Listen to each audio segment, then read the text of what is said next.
Hoje, no Está Escrito, um programa muito especial com o nosso convidado, Dr. Rodrigo Silva, do programa Evidências do Brasil. Fique conosco, o Está Escrito começa agora.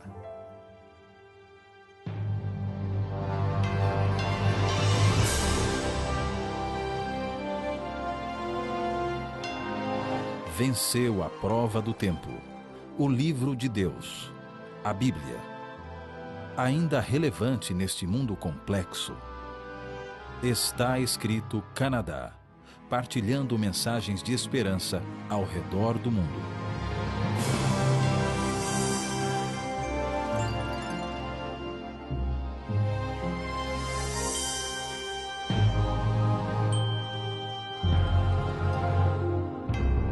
Bem-vindos a mais um programa do Está Escrito e deixa eu agradecer a presença do nosso amigo convidado especial, Dr. Rodrigo. Tudo bem, Dr. Rodrigo? Tudo bem, é um prazer estar de volta aqui no programa Está Escrito do Canadá. O prazer é todo nosso. Nós temos falado já de várias coisas interessantes aqui com o senhor e tem dado muitas boas informações para nós. Mas quem sabe hoje vamos tomar quem sabe um tema um pouquinho diferente, não sei. Vamos falar um pouquinho sobre a existência de Deus. E uma das perguntas, quem sabe que nós como pastores escutamos, que para mim é uma das mais difíceis, é porque se Deus é bom, se Deus é um Deus de amor, por que existe tanto mal no mundo? Essa realmente é uma pergunta que vai ao coração da questão. Eu tenho certeza que muitos que estão assistindo já pensaram nisso. Então, hoje nós gostaria de falar um pouquinho sobre isso, sobre a existência de Deus, sobre esses aspectos tão interessantes e tão importantes. Mas primeiro, sempre tem pessoas que estão assistindo pela primeira vez e não conhecem o Senhor. Eu sei que agora as pessoas sabem que o Senhor está no programa, já estão ligando para os amigos, para os vizinhos. O doutor Rodrigo está lá, assista. Então, quem sabe uma pequena biografia do Senhor? Bem, eu estou professor do NASP já por 13 anos. Sou casado também com uma professora, a professora Lislier, que é professora da Faculdade de Pedagogia, ali do NASP também. E eu dou aula na Faculdade de Teologia. Eu tenho formação na área de arqueologia, na área de filosofia e também na área teológica. E nós já estamos aí nessa área há vários anos, muito feliz por poder estar compartilhando com todas as pessoas, inclusive os telespectadores deste programa, esse conhecimento adquirido, sobretudo, da Palavra de Deus. Então, deixa eu criar aqui um scene, que nós dizemos, uma cena. Você está num avião, senta ao lado de uma pessoa, a pessoa diz assim, se apresenta, sou fulano de tal, sou Rodrigo Silva. Você fala, sou pastor. Pastor? Mas pastor cristão? Mas você acredita em Deus? Você fala, acredita. Mas por quê?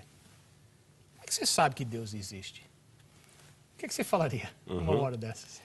Bem, nós temos várias evidências para acreditar na existência de Deus. Vários. Depende do tempo também, da viagem de avião. Certo. Uma coisa que nós devemos, como cristãos, ter cuidado é de saber o que dizer, aonde dizer, como dizer. Boa Tá observação. certo?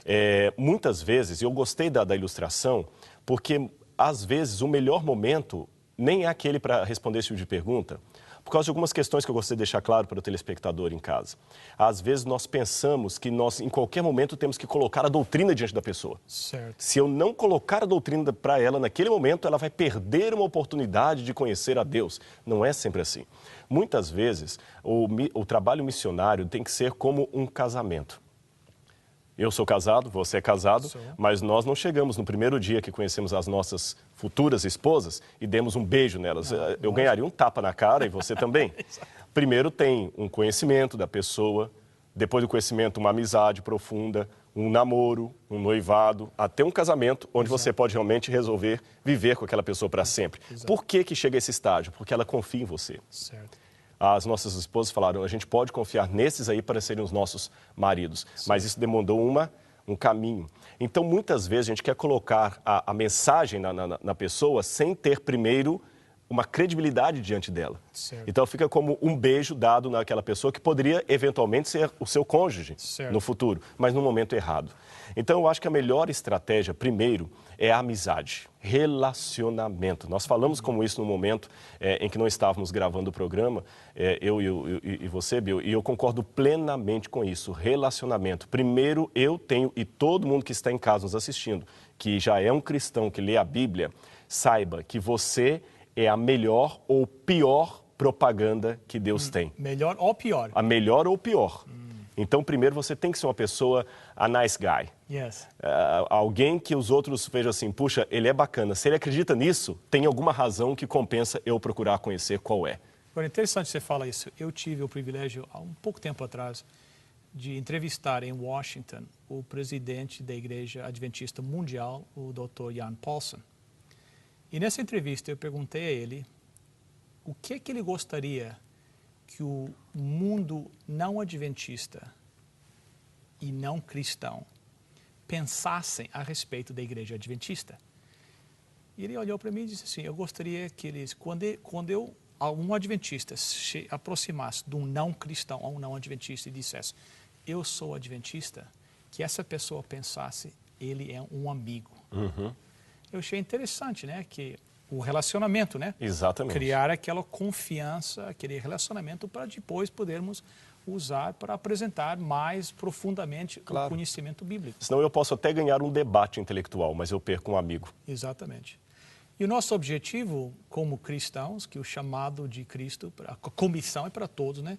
Não é só para convencer as pessoas intelectualmente, né? Mas é preparar cidadãos que um dia vão ser habitar o reino de Deus, né? Isso me permite, Bill, eu me dirigi em casa àqueles que já são cristãos e falei que você pode ser a pior ou a melhor propaganda de Deus, depende do seu comportamento. A sua vida, repito, é a única Bíblia que muita gente está lendo fora das igrejas. Exato. A única coisa que muita gente conhece da Bíblia é como você trata a sua esposa, o seu esposo, os seus filhos, como você é no comércio. Isso tudo pode falar muito e fala. Por outro lado, há telespectadores também que ligaram esse programa porque alguém convidou e não conhecem a Bíblia. Então também tem um desafio para você. Num outro programa que nós estivemos juntos aqui, que aliás quem perdeu pode acessar através do site, eu fiz uma afirmação aqui polêmica. E eu espero que você esteja preparado para ouvi-la novamente. Esse livro que eu tenho em mãos aqui é o maior livro do mundo, tanto no sentido positivo como negativo. Por que eu digo isso? Se esse livro for mentiroso, se esse livro for falso, ele é o pior livro de todos os séculos. Esse programa não tem sentido de existir. Os patrocinadores não têm sentido de apoiar, é uma mentira. Esse livro, então, deveria ser combatido. Por outro lado, se esse livro for verdadeiro, como eu creio que é, eu devo seguir esse livro. Não há como ficar neutro em relação à Bíblia. Se ela é falsa, tem que ser combatida, porque é o pior livro de todas as épocas. Se ela é verdadeira, tem que ser seguida, porque é o maior livro que já existiu dentre os seres humanos. Então, eu coloco o desafio a você, pesquise a Bíblia, analise a história, peça a Deus uma chance. Se o Senhor existe mesmo, responda-me. Aí você vai tomar uma posição contra ou a favor, mas não existe neutralidade. Colocar-se neutro já é estar em oposição. E, sinceramente, tolo é aquele que se opõe a um Deus todo-poderoso. Doutor Rodrigo, o senhor tem 2 PhDs, um homem bem estudado. A maioria das pessoas, bem, não sei se a maioria, mas muitas pessoas com a mesma formação que o senhor, não acreditam em Deus. Por que o senhor acredita em Deus? Eu poderia passar todo o restante do programa aqui falando apenas de evidências racionais. E eu vou citar uma ou outra aqui até para responder a questão do problema do mal. Certo. Mas eu quero dar o principal motivo porque eu acredito em Deus. Ele transformou minha vida. Desculpe se eu estou indo para o lado sentimentalista, mas eu não posso deixar de mencionar isso. Isso aqui é uma parte da minha experiência que eu não li em livros. E experiência, você só tem um jeito de passar para o outro, se ele experimentar também. Se eu estivesse agora aqui com você tomando, sei lá, um suco diferente com uma fruta que não existe aqui no Canadá, uma fruta que só existe em algum lugar longe daqui, e eu estivesse experimentando esse suco, e você também, e nós falando com todos que estão em casa, que suco delicioso, e os telespectadores começassem a mandar e-mails, mas descreva como é o sabor desse suco, a gente poderia descrever, poderia fazer comparações, mas nunca iríamos passar para eles a real sensação do gosto. Só tem um jeito, experimentando também. Exato. Então, eu experimentei Deus minha vida, Ele transformou meu ser. Eu descobri que eu e Jesus somos a maioria, onde quer que eu esteja. Experimente também. Aí você vai ver que maravilhoso é. O máximo que a gente pode fazer de uma experiência é testemunhar e convidar o outro a experimentar também. Quais seriam umas evidências, assim, você falou, racionais ou não? Racionais. Bom, nós temos várias. Não se trata, em primeiro lugar, Bill, eu tenho que ser sintético aqui, de provar que Deus existe. Lógico. Tá bom? Eu não posso provar que Deus existe pelo método científico. E se alguém que está assistindo falar assim, bom, já vou desligar a TV, ele já admitiu que não tem como provar a existência de Deus, então eu estou certo, se é ateu, não, calma. Nem tudo o que existe é provável pelo método científico. Há uma grande discussão entre os acadêmicos, o que é um método científico, o que é filosofia científica. Vou dar apenas o exemplo de um.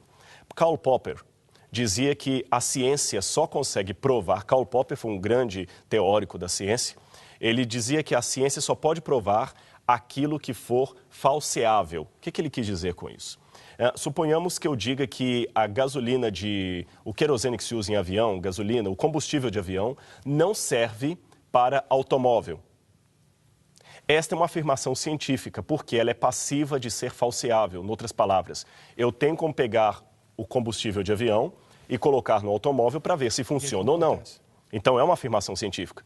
Por outro lado, dizer que quando Cristóvão Colombo descobriu as Américas, que ele estava resfriado, esta não é uma informação científica, porque eu não tenho como voltar ao passado e experimentar aquilo diante de testemunhas no laboratório para provar. Certo. Então, há coisas que são falseáveis, outras não. Aquelas que não são falseáveis estão acima da ciência. Um outro exemplo. Nós costumamos dizer que duas retas é uma das geometrias de Euclides, duas retas paralelas são infinitas e jamais se cruzam. Como é que você pode provar isso cientificamente?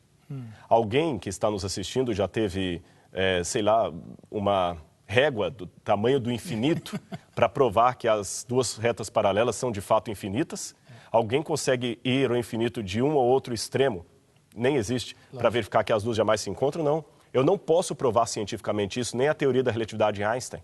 Mas como eu afirmo a teoria da relatividade em Einstein, a geometria de Euclides, as retas paralelas? Simples, faz sentido pensar assim. É lógico. Eu não posso provar porque está acima do calibre mental humano. Se eu pudesse provar, estaria dentro do meu calibre mental, mas eu posso anunciar ou enunciar, correto? Certo. Imaginemos, Deus, se a Bíblia estiver certa, Deus seria maior do que a geometria de Euclides. Deus seria maior do que a teoria da relatividade em Einstein. Lógico.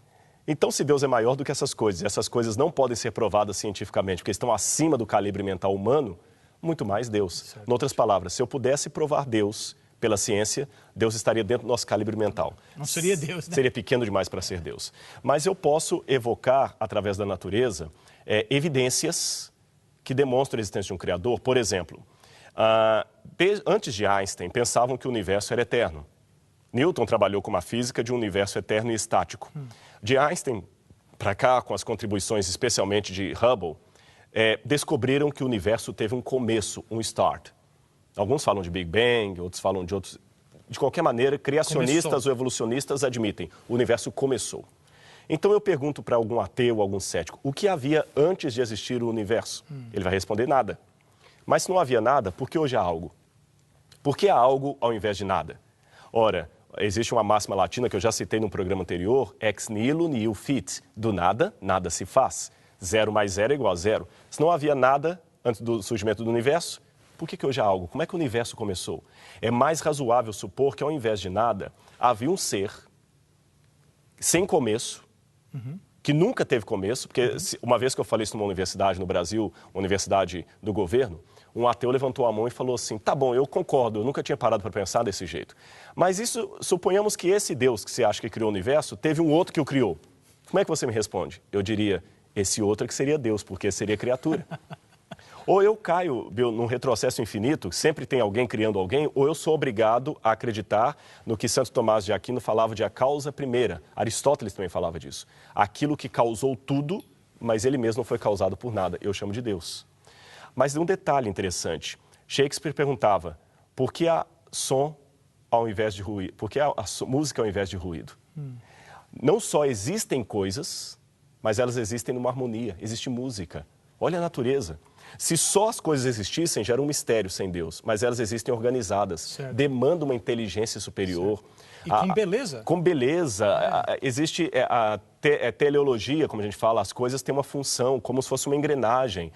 A abelha depende da flor. Tanto é que quando você mexe na engrenagem da natureza, quanto caos, isso me obriga a aceitar a existência de um Criador. Então eu tenho 3 perguntas. Se não existe Deus, por que existe algo ao invés de nada? Por que a música ao invés de ruído? Porque as coisas não só existem, mas existe organização. Mas eu tenho uma terceira pergunta. Essa é séria para nós. Por que é o sofrimento? Por que às vezes a orquestra desafina? Esse é um desafio.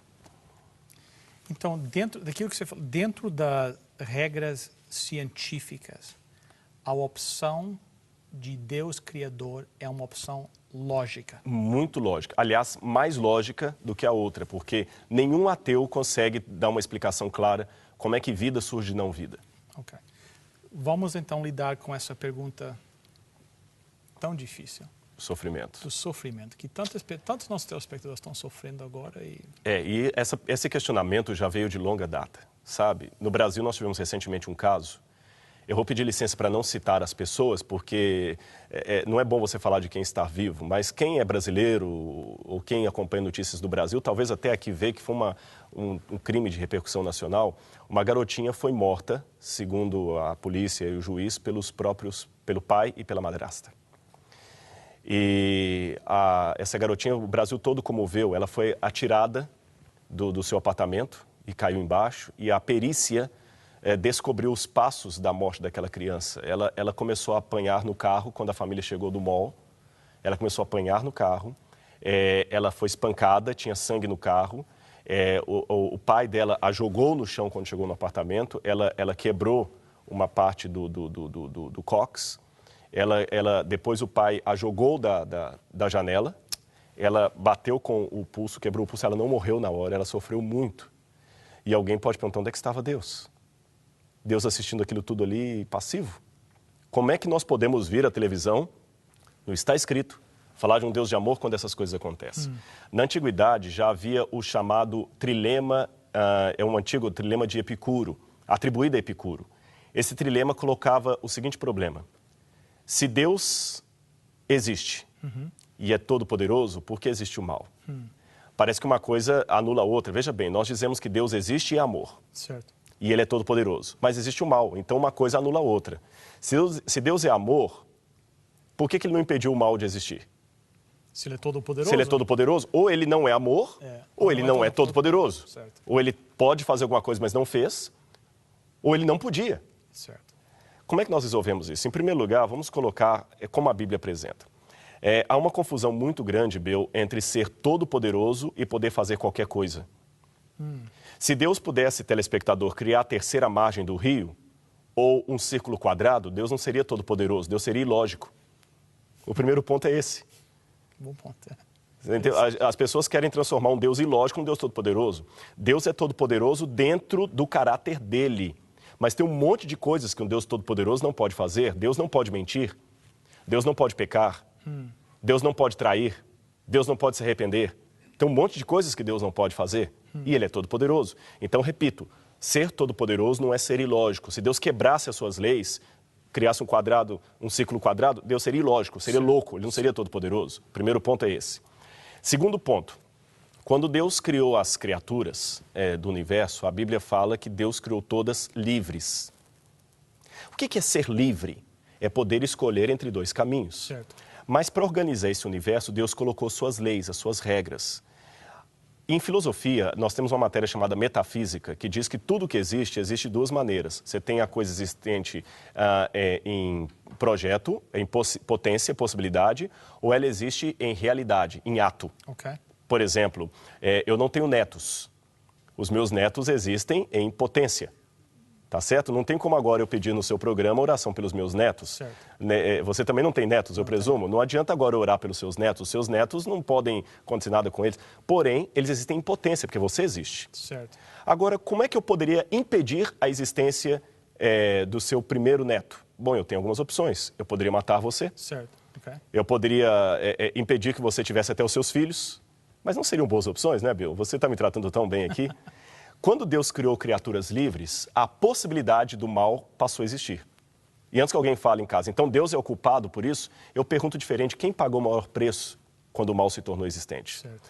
Como é que a possibilidade do mal passou a existir? Porque as pessoas podiam escolher entre o bem ou o mal. Mesmo antes do ser humano ser criado, isso vale para anjos, para seres de outros mundos não caídos, que eu acredito que Deus tenha outras civilizações em outros universos. Como é que Deus fez então? Deus criou os livres.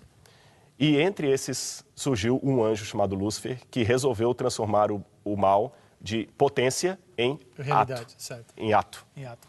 Aí alguém pode me perguntar, por que Deus não impediu Lúcifer então de surgir, se Deus sabia tudo isso? Porque Deus é honesto demais para fazer isso. Deixa eu fazer uma comparação, Bill. Eu disse aqui para os telespectadores que eu sou um professor. Suponhamos que eu chegasse no primeiro dia de classes e dissesse aos meus alunos, todos aqui têm a liberdade de escolher se me querem ou não como professor de vocês. Eu vou passar uma lista e vocês podem avaliar a minha aula para dizer se gostaram ou não de mim, se querem ou não fazer o meu curso tendo a mim como professor. Certo. E eu prometo que a resposta que vocês derem será levada à diretoria da escola. A princípio, os alunos ficarão contentes, pensarão, puxa vida, que professor bacana, ele deixou nós optarmos. Certo. Mas eles não sabem que lá atrás, escondido, eu separo apenas aqueles que me deram nota máxima. Os outros eu jogo no lixo e entrego para a direção da escola apenas as avaliações dos alunos que me apoiaram. Certo. E dou a falsa impressão que todo mundo me quer, quando Certo. isso não é verdade. Se Deus deixasse vir à existência apenas aqueles que ele sabia que não iriam contra a vontade dele, Deus estaria sendo um hipócrita. Ele diria, todo mundo tem o direito de me escolher, mas só virá à existência quem não optar pelo mal. Aí alguém pode falar, mas quem ia saber disso? Deus sabe, isso basta. Deus não é aquele que obedece apenas quando está todo mundo vendo, Deus não duela com o seu caráter. Mas Deus tem uma facilidade, Bill, maravilhosa. Deus consegue tirar bênçãos daquilo que ele não desejou. Imaginemos que eu tenha nesse momento, me assistindo aqui, alguém que seja fruto de um estupro. De repente eu estou falando aqui, tem alguém que a mãe foi estuprada, ele é filho de mãe solteira, ele não conheceu o pai dele. Se eu disser que Deus queria aquele estupro, eu vou dizer então uma coisa ruim. Mas se eu disser que Deus não queria aquele estupro, que foi uma coisa acidental, essa pessoa que está me assistindo agora, eu não posso dizer que a sua vida é uma bênção. Eu conheço pessoas que são pregadores do evangelho, que foram vítimas de um estupro e a vida deles é uma bênção. Pessoas dão graças a Deus por aquela pessoa existir ao lado de Deus. Como é que eu resolvo esse dilema? Deus não queria aquele estupro. Não queria de jeito nenhum. Mas uma vez que aquele estupro aconteceu, Deus escolheu o espermatozoide certo, o óvulo certo, para gerar uma pessoa que podia ser uma bênção, o fruto de algo que Deus não desejou. Certo. Então, mesmo que você seja fruto de um estupro, Deus não desejou aquilo que trouxe você à existência. Mas uma vez que aquilo aconteceu, Deus transformou você numa potencial bênção para a glória dele. Aceite isso.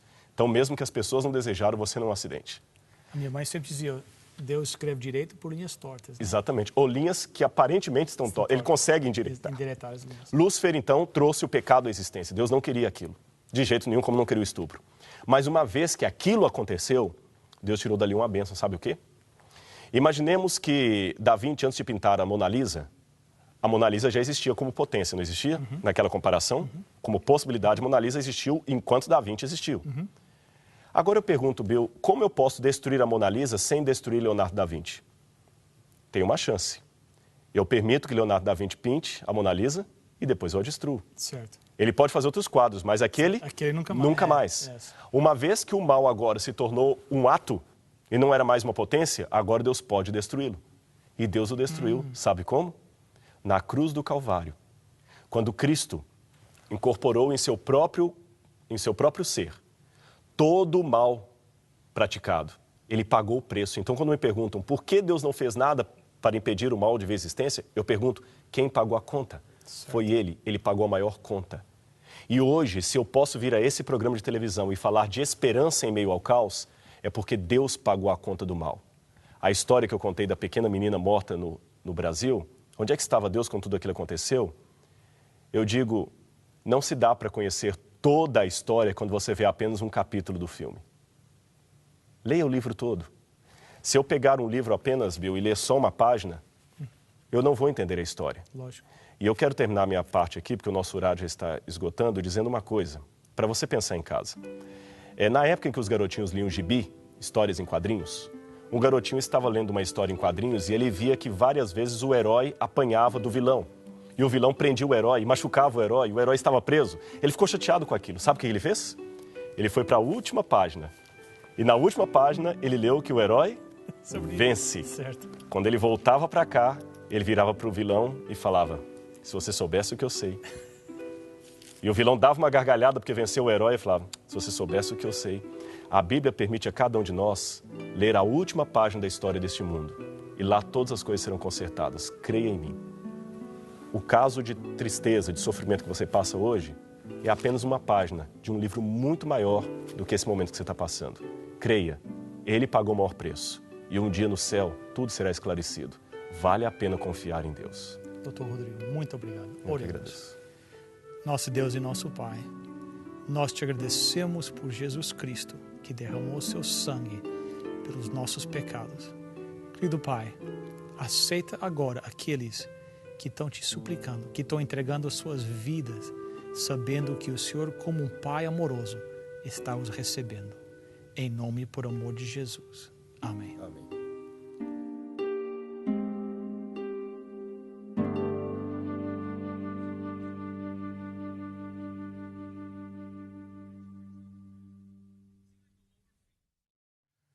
Bem, chegamos ao final de mais um programa. Doutor Rodrigo, muito obrigado. Que Deus continue abençoando o senhor. Amém. Muito obrigado. Nosso amigo telespectador, muito obrigado também por vocês fielmente assistir nosso programa. Lembre-se do website, está escrito.ca. Você pode ver esse programa de novo lá. Também tem o link do programa do Dr. Rodrigo lá no Brasil, Evidências. Você pode mandar os seus pedidos de oração e, se for movido pelo Espírito Santo, uma oferta para o nosso ministério. Se Deus quiser, na próxima semana vamos estar juntos mais uma vez. Até lá, lembre-se, está escrito: nem só de pão viverá o homem, mas de toda a palavra que procede da boca de Deus.